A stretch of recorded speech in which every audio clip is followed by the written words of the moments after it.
Hello and welcome to the Grattan podcast. I'd like to acknowledge that I'm recording on the lands of the Gadigal people of the Eora Nation and pay my respects to elders past, present and emerging. I'm Aruna Sathanapally. I head up the Grattan Institute, and on today's podcast, we'll be talking about what we reckon the Prime Minister should put in his holiday suitcase. Each year, Grattan Institute compiles the summer reading list for the Prime Minister and anyone interested in public policy.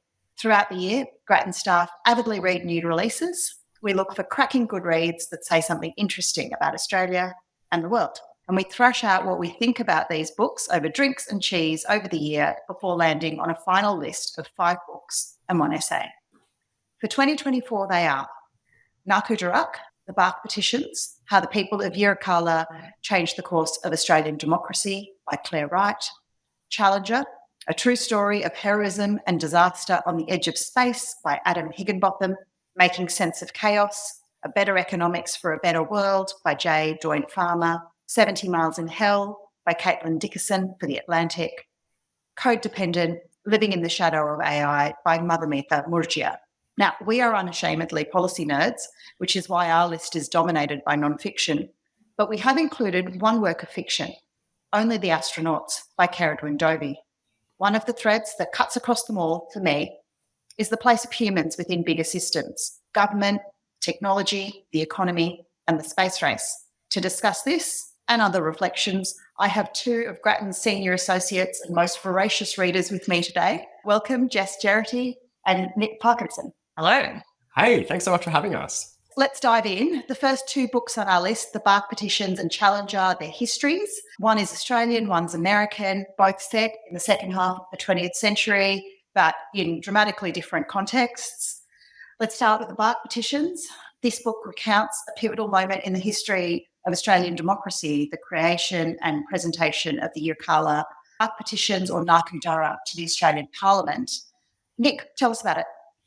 Thanks, Aruna. So this book by Claire Wright, look, it's the 3rd in her democracy series, and I'm a big Claire Wright fan, and she's done it again with this one. Where it departs is it tells the story, as you mentioned, of the Bark Petitions. So these were petitions written in Yolngu Matha and English and presented to Parliament, really protesting against the incursion of mining interests onto traditional lands in northeast Arnhem Land. One thing that Wright makes really clear throughout the book is that the petitions were making really modest requests. And despite their modesty, they went unheeded. So one of the key requests was to have some genuine consultation with landowners. I think this is a really timely book. It's also a moving work of historiography. It captures these kind of intimate, sweeping moments. And key to this is a really interesting private collection from the superintendent of the Methodist Church back in Yirrkala then, Edgar Wells, and his wife. So you get some of their diary entries, some of the letters that they sent to key players in this moment. And I just was so wrapped up in the history and in these personal stories. Now, it's a really carefully crafted work of history. It's not a short read. Why include a history book at all for a list, for the Prime Minister who's got enough on his plate in the here and now? Yeah, when you see it, it is a thick read, but don't let that deter you. And I would say to the Prime Minister, it's definitely every page is worth it. It's a comprehensive account of this important chapter. And when Prime Minister Albanese made his acceptance speech after winning the last election, he really underscored his commitment to the Uluru Statement from the heart. And within that statement is this need, this commitment to truth-telling. And I think if we're committed to truth-telling as a nation, there's kind of almost no better book than to look to Bark Petitions, to look to what is told here. One of the reasons we read history is to learn from the mistakes of the past. And this is a chapter really worth learning from. I'm not surprised to see it on several lists, actually. So I think a lot of people around the country have really, really connected with this piece of work. Now, the second read on our list, Challenger, is also a history of government failure. And in this book, we experience the story of the Space Shuttle Challenger, which exploded tragically just after takeoff on the 28th of January 1986, killing all 7 crew. Nick, why did this one make the list? It's a good question. There might be some people out there thinking, an Australian policy think tank is putting a book about a moment in US history on its list? What are you doing? It is one that just it made the rounds of the Grattan office. And I was one of the last people to pick it up. I've got it here with me, full of, lots of little tab notes. And I guess firstly, it's just such a gripping story. So where the book starts, instead of starting with the Challenger space space shuttle, we actually start with Apollo 1. And it's really the early days of the 60s. You kind of got this tension between the US and the USSR. And it's kind of, you feel the masculine bravado and this kind of excitement about the space frontier. And there's just this moment, like right at the start, that will stick with me, which is on Apollo 1, there were 3 astronauts who were incinerated in a space shuttle. And it almost wasn't surprising. Like they couldn't get themselves out of the escape hatch. And this was like a known problem. Now, there's a way of telling that story where you begin there, but what Higginbotham does is he really like lingers on these kind of poignant moments. So there's a moment where you see this like handprint in the soot of the wreckage of the ship. You zoom into one of the astronauts' wives, Martha, who's preparing a coffee when the policeman comes to her house. And the whole work is like that. It's beautiful, it's moving. But throughout it all is this central question of like, what is acceptable risk? And that's why it's on our list. It charts these policy failures that were known about. You see like compromises in the design of space shuttles because of the US national security interests, shrinking budgets, this sclerotic NASA bureaucracy. And I think we can think of parallels in recent Australian history. Like one only has to look at how many royal commissions there have been to think, what is an appropriate risk appetite? How are we monitoring and kind of using oversight well? And how can we stop that before what is thought of as acceptable risk balloons into catastrophe? And for those reasons, it should be on the PM's list. Fantastic. Yeah, it was so popular across such a wide range of people. I think that captures that sense that it was just a great read, even though it was a nonfiction. So even for those who might shy away from nonfiction, I'd suggest, pick this one up and run with it. So we talked at the start a bit about systems, and that's come out in what you've talked about as well, Nick. But our third book really speaks to that directly, taking the route from science through to economics. And J. Doyne Farmer, he's a professor at Oxford. He heads up the School of Complexity Economics, and he makes the case for taking a complex systems approach to economics. And one of the points he makes is that economics is typically used to provide a conceptual framework to help us understand the world, to understand public policy.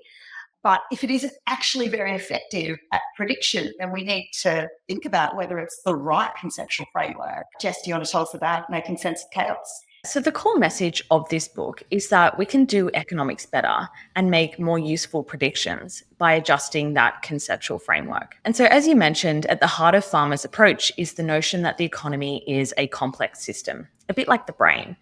And so in a complex system, simple interactions between the many different parts of the system can lead to chaotic behavior and unexpected patterns where things can happen and things can change seemingly out of nowhere. And now this is a different way of looking at the economy compared to the more conventional approach with economic modelling, where there tends to be a number of different assumptions, including that the economy is in equilibrium, which is where supply equals demand and things are steady and stable, and they're not going to change unless we somehow introduce an external shock. Now, as Farmer points out, this approach and these style of models made complete sense when we didn't have the ability to simulate the real economy in all of its diversity and complexity. But now we can do that. Now we have much better data, which is far more rich and detailed, and we have far more powerful computers. And so as a result, we can really model the economy from the ground up and do a better job of simulating that dynamic web of interactions between people, businesses, and governments that happen in the real world. And as a result, these models can make more realistic predictions. So at the start of the book, Farmer discusses how he and some colleagues were able to predict the impacts of the COVID pandemic on the UK recession in near real time. And they were able to do that far more accurately than the more conventional models that were in use at Treasury and the central bank. And so the book's not written as an attack on economics, but instead it's more of a rallying call. And Farmer really emphasizes the point that complexity economics and this way of thinking can really help us understand and address some of our biggest problems, like climate change, future economic or financial crises. And it can really help us better understand the world around us. So things like what our global supply chain actually looks like. And so I found it quite an inspiring read. And one final point is that, it might sound a bit technical, a bit economics heavy, but we found it, really interesting, really engaging, and really easy to read. So it got the tick of approval across the office, including from a physicist and an economist. So I highly recommend. Yeah, it might seem counterintuitive to suggest the PM should read a professor of complexity economics on New Year's Day, but trust us on this one. It's really very readable. Our next pick for the PM was an essay that was published in the Atlantic magazine about the treacherous journey faced by migrants passing through the Darien Gap, which is between Colombia and Panama. So what was this piece about, Aruna, and why did we pick it? So I read this piece actually on a flight from Melbourne to Sydney, and even sitting, in a little seat on my phone, it was completely immersive. Caitlin Dickerson, the writer, is a lauded American investigative journalist, and she writes for The Atlantic. And here in Australia, we're an island and we're a bit removed from what's going on in the broader world. But this piece takes you there. It takes you to this stretch of jungle that connects South America and North America to people who are just like us, who are having to put themselves through the physical and psychological, and a challenge doesn't even really capture it, of trying to carry themselves and their loved ones to safety. And I feel this year I've lost track of how many times we've talked about migration in the abstract, but we talk so little about what it actually is at the human level and what it takes. My view is that good economic policy needs to understand the impacts of systems on humans. And that is why I'd say a piece like this is required reading for 2024. Yeah, I thought the article made some really powerful connections between migration policy and what the US government was trying to do, and all these unintended consequences that it might not have expected to happen. It was certainly something that I hadn't really thought about before, and I think the article made that connection really, really eloquently. Yeah, back to the complexity of systems, right? Exactly right. You don't just have a linear impact. A policy here doesn't necessarily lead in a straightforward way to a reaction there. It ripples through a system. Like, one thing that just stuck with me, and just reflecting on what you're both saying, was you just put a name. Like, one of the things Caitlin Dickinson does really well is follows families through their journeys. You see these young children in this story. Like, there's a 5-year-old at one point who finds herself without any family. There's another family whose daughter, who I think is maybe 8, takes a 15-foot fall into a river as part of the kind of treacherous crossing. And it's these moments that really kind of reinforce, as you've said, that human cost of the way we've designed systems. Like 70 Miles in Hell, our next book also looks at the humans in the system. So Jess, do you want to tell us about Code Dependent? Because this time the system is AI. This is a really interesting book that looks at the way that AI is so deeply integrated into so many aspects of our lives. And it asks what this means for our society and for us as human beings. So the author is Madhumita Murgia, and she is the AI editor at the Financial Times. And she looks at this sort of existential question by taking us around the world to meet all these different people whose jobs and personal lives are impacted by AI. And so we meet Hiba, who's a refugee, and she trains our AI algorithms in Bulgaria. And we meet Diana, whose teenage son was predicted by an AI algorithm used by the police in the Netherlands to be someone who would go on to commit high-impact crimes. And the book really looks at how AI can affect people's lives and rob them of their agency through the personal stories of these 2 women and a whole bunch of other people. And I think the core message of this book is that when we don't think about how AI systems work and exactly what they're doing, we don't tend to see the harms that result. And those harms tend to disproportionately affect already marginalized groups. And so it's really vital that our policymakers think deeply about the role of AI technologies in our lives. How do we know what is safe? What laws might need to be amended to take AI and its potential harms into account? And at the end of the day, who is ultimately responsible for what these technologies do and what happens if things go wrong? It's interesting because in Making Sense of Chaos, actually, there's a reference early on to this idea of management cybernetics, which is a phrase I hadn't heard before 2024, but is a sort of precursor to complex systems theory. And cybernetics is all about information flow. And another book that actually didn't make the list this year grapples exactly with this idea. It's called, I'm trying to remember actually, it's Dan Davies, The Accountability Machine, also about cybernetics. And I think there is in this list and in the year, we're grappling with how to understand these systems that have become bigger than us and are hard for us to understand because we don't really know how decisions are made. So it's harder for us to hold decision makers accountable. Well, speaking of bigger than us and technology, let's talk about our last pick, which is a little bit left of center. It's been one of my favorite reads of the year. It's called Only the Astronauts. It's by Grattan Institute.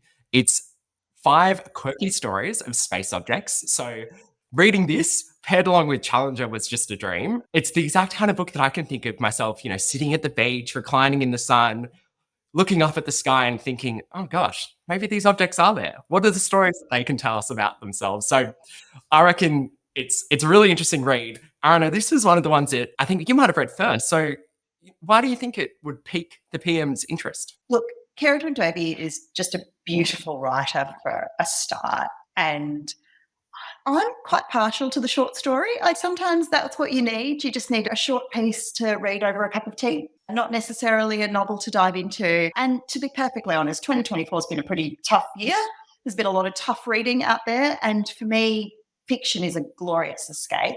Now, for this book, what better escape than to imagine yourself as a sentient mannequin, like driving a car through space? Yeah, it's just a lot of fun, isn't it? Really what Dovey's done is kind of inhabited these objects and telling these real stories. So one of the stories is about Sally Ride, who was the first female astronaut in space. And she had this, when she went up, this all-male engineering team decided, we're sending a woman in space. We're going to have to prepare the spaceship for her.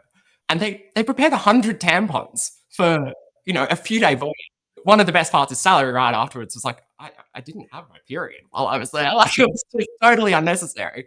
So what Dovey's done is put this really tongue-in-cheek story. It's one of my favorite of the collections where she inhabits the ancestor of one of these tampons, which she calls tamponauts because they're tampon astronauts.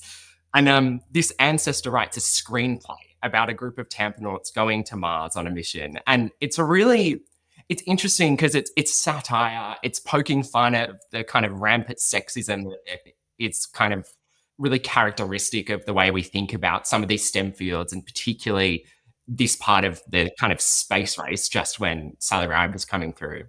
But at the same time, there's real moments of heart. There's real moments.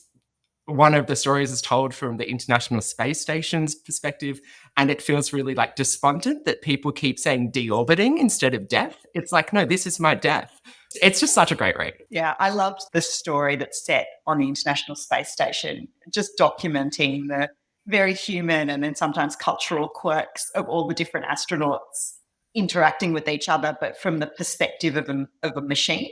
And it just kind of, I think, reminds me of the marvel of humanity. We are something kind of idiosyncratic and quirky in the scheme of the whole universe. So I think it's a great way to close out the year. Thank you, Jess and Nick, for joining us today to discuss these books. I'm looking forward to wrapping them up and sending them across to the lodge for the Prime Minister's suitcase. That wraps us up for today. We look forward to hearing your feedback on our books for this year. I do want to say all of Grattan's work's available online for free. If you want to check it out, head to our website. It's grattan.edu.au. And everything we do is supported by generous donors like yourself. If you'd like to donate, please do so. Take care of yourself. That's a wrap for today.